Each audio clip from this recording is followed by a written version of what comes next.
Night మా friends ఊరు నుంచి వచ్చేసరికి కొంచెం ఎంజాయ్ చేసి పడుకొని పొద్దున్న కొంచెం లేట్గా లేచేసరికి టీంనే బ్యాటింగ్ చేస్తూ ఉంటుంది. ఆస్ట్రేలియా అంత బాగా ఆడారు కాబట్టి ఫుల్ బ్యాటింగ్ పిచ్ కదా, మనం ఎక్కడ తీసుకుంటారు అనుకుంది.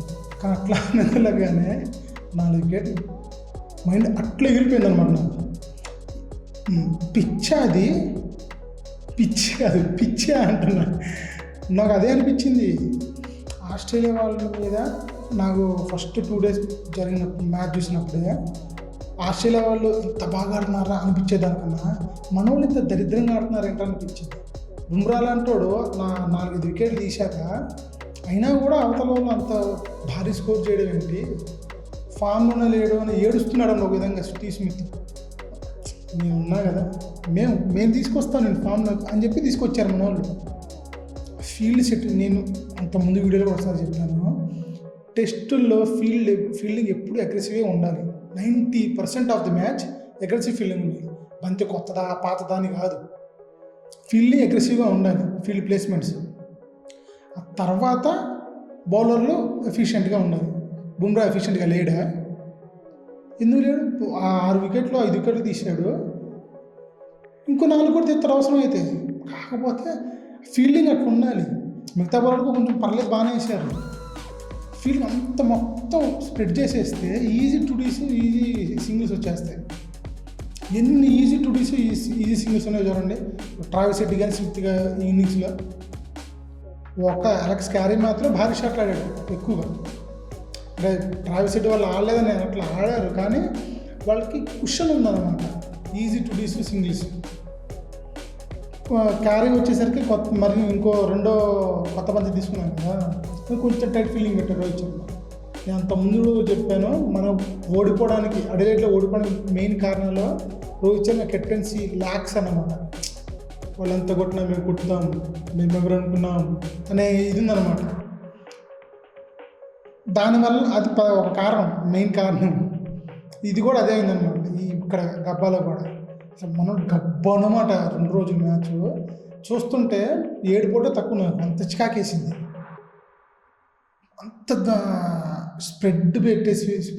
ఫీల్డ్ స్ప్రెడ్ చేసేసి వాళ్ళకంత అలా బౌలింగ్ వేస్తూ ఉంటే ఇంకా బౌలర్లు ఎంత చించుకున్నా సరే సింగిల్ వస్తే చాలు కదా అవతలడికి. ఇప్పుడు ఒక బ్యాటర్ ఉంటే వాడిని ఏదైనా అవుట్ చేద్దాం 6 బంతులు అని వీడితో ప్లాన్ వేస్తుంటాడు. వాడు 6 బంతులు ఉన్నాడు అవతల బ్యాట్స్మెన్, సింగిల్ తీసి వెళ్ళిపోతాడు. 2 బంతులు డబ్బు వీడు ఏదో ప్లాన్ వేస్తా అని చెప్పి సింగిల్ తీసి వెళ్ళిపోతాడు. ఫీల్డ్ ఎప్పుడు టైట్ ఉండాల్సిందే. ఇంకా ఇప్పుడు మనది అనుకునే ప్రయోజనం లేదు, ఎందుకంటే వాళ్ళు కొట్టేశారు కదా భారీగా, 445 కొట్టేశారు. సరేలే, వాళ్ళంత భారీ ఇన్నింగ్స్ ఆడి అంత భారీ స్కోర్ చేశారంటే పిచ్చి కొంచెం బ్యాటింగ్ పిచ్ అయి ఉంటుంది. సో మనోళ్ళు కూడా అని ఆశించారు. ఏంది జైస్వాల్ ఉన్నాడు, ఆడతారని ఆశిస్తాం, కోరుకున్నాం. పిల్లోడు ఒక విధంగా జైస్వాల్ ఫెయిల్ అయినా సరే కొంచెం అది ఉంటుందా, సరే కొత్త కదా కుర్రోడు, గబ్బాల అంటే పిచ్చిగా ఇప్పటిదాకా ఆడలేదు కాబట్టి సర్లే పోని మనం అనుకుంటాం. కానీ సునీల్ గవాస్కర్ లాంటి ఎక్స్పర్ట్స్ కూడా ఏంటి ఆడతారని జైస్వాల్ తిట్టారు. ఎవ్రీ రైట్ ఉంది అలా తిట్టడానికి ప్రతి ఒక్కరికి. ఎందుకంటే నువ్వు టీమిండియాని రిప్రజెంట్ చేస్తున్నావు. టీమిండియా అంటే 11 మంది 15 మంది మా ప్రాణం అది. దాన్ని రిప్రజెంట్ చేస్తున్నావు, అంత చెత్త షాట్లు అవుట్ అయితే కోపం వచ్చేస్తుంది. నాకు ఇట్లా మ్యాచ్ చూసి ఇంకో 4 వచ్చి బూతులు తిట్టేస్తారు. సునీల్ గవాస్కర్ అంటే ఏంద్రే అది అని చెప్పి వాళ్ళు గట్టి మాట్లాడతారు మ్యాచ్ చూసేటప్పుడు. జైస్వాలే ఏంట్రా ఇది అనుకున్నా నేను. జైస్వాల్ అవుట్ అవడం చూసి ఇంకా గిల్లు మహానుభావుడు అసలు ఏం ఆడతా నాకు అర్థం కాలే ఫస్ట్ నుంచి. అంటే నేను కెరీర్ స్టార్టింగ్ అట్లా, ఈ సిరీస్ స్టార్టింగ్ నుంచి చాలా ఏదో నేను ఎవరో తెలుసా మీకు, నా అడ్డ తగ్గేదేలే అట్లా ఆడుతున్నాడు. అది క్రీజ్లో ఉన్నప్పుడు బిహేవ్ చేస్తున్నాడు, కానీ గుడ్డి బ్యాటుతో అనకూడదు, కానీ 1-2 మంచి షాట్లు కొడుతున్నాడు. తర్వాత అయిపోతుంది ఈ మ్యాచ్. అది కూడా లేదు, సింగిల్ డిజిట్కి గమ్మండ అప్లోడ్ ఇచ్చామని చెప్పి ఇప్పుడు అది పోగొట్టుకోవాలి, లేకపోతే మళ్ళీ నిద్ర పట్టింది నైట్ అన్నట్టు అవుట్ అయిపోయాడు. ఇంకా మహానుభావుడు వస్తాడు కోహ్లీ. ఎంత ఎగతాళి చేయకూడదు అనుకున్నా లోపల నుంచి ఆ చికాకు తన్నుకుంటూ వస్తుందన్నమాట బయటికి.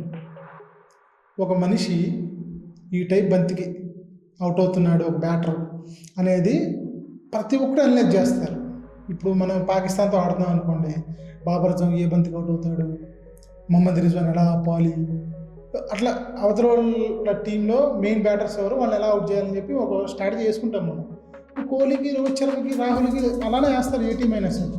ఆస్ట్రేలియా కూడా వేసేది.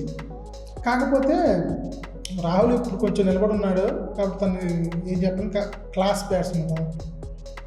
ఇంకా తన ఆట చూద్దాం. దురదృష్టం అంటే రాత బాగలేకపోతే ఏం చేయలేము. ఇంకా రోహిత్ శర్మ ఉన్నాడు, కొంచెం ఫుట్వర్క్ చాలా ప్రాబ్లం వచ్చేసింది ఈ మధ్య. ఫుట్వర్క్ సునీల్ గవాస్కర్ చెప్పాడు, చాలామంది చెప్పారు అన్నమాట. నేను ఇంకొక వీడియో కూడా చేసేదాని మీద. నాకైతే ఈ మ్యాచ్ గెలుస్తున్న హోప్స్ లేదు. ఏదో ఆ వర్షదేవుడు కరుణిస్తే డ్రా అన్నా అవ్వచ్చు. మ్యాచ్ డ్రా అయినా మన నెత్తిన బండపడ్డట్టే. ఎందుకంటే తర్వాత 2 టెస్టులు మనకి చాలా ఇంపార్టెంట్ అయిపోతాయి WTC ఫైనల్కి వెళ్ళాలంటే.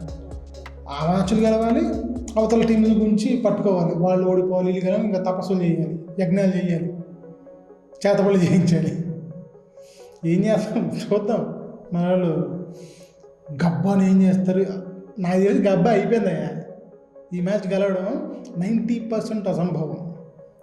ఏదన్నా ఎవరన్నా యజ్ఞాలు యాగాలు చేసి ప్యాట్ కమిన్స్కి, ట్రావిస్ హెడ్కి, స్టీవ్సన్కి చేతబడులు చేయించి సెకండ్ ఇన్నింగ్స్ వాళ్ళు దరిద్రంగా ఇప్పుడు మనం అన్నట్టు వాళ్ళు ఆడి మనం 4th ఇన్నింగ్స్ ఎరగ తీసేసి అందరు నిద్ర లేచేసి గెలవాలరా ఆనాడు గెలిచారనుకోండి చాలా సంతోషం, నాకు ఎలాంటి బాధ లేదు. కానీ అలా జరగడానికి కూడా 90% ఛాన్స్ లేదు. అదే నా బాధ. ఇంకా నెక్స్ట్ ఏం చేస్తారు, ఇంక ఈ సిరీస్ మీద పెద్ద అసలు కూడా లేదు. మా హాజా డ్రా అయ్యిద్ది అనుకుంటున్నాను. సిరీస్ కూడా 5 టెస్టుల్లో ఇది డ్రా అయ్యిద్ది, మిగతా 2 మనం పుంజుకొని ఇంకొకటి గెలిచిన మిగతా 2 ఇంకోటి ఆశని గెలిచేది. ఇది వాళ్ళు మొమెంటం వచ్చేసింది. నీకు టెస్ట్ సిరీస్ ఏ సిరీస్ అయినా సరే మొమెంటం చాలా ముఖ్యం. అది వాళ్ళు కొట్టేశారు. 2వ టెస్ట్ నుంచి ఆస్ట్రేలియా పూర్తిగా మొమెంటం కొట్టేసింది. నాకైతే నమ్మకాలు లేవు. చూద్దాం ఏం జరుగుతుందో. ఇంకో క్రికెట్ పెడుతూ మళ్ళీ ముందుకు వస్తాను. అప్పటిదాకా బాయ్ బాయ్.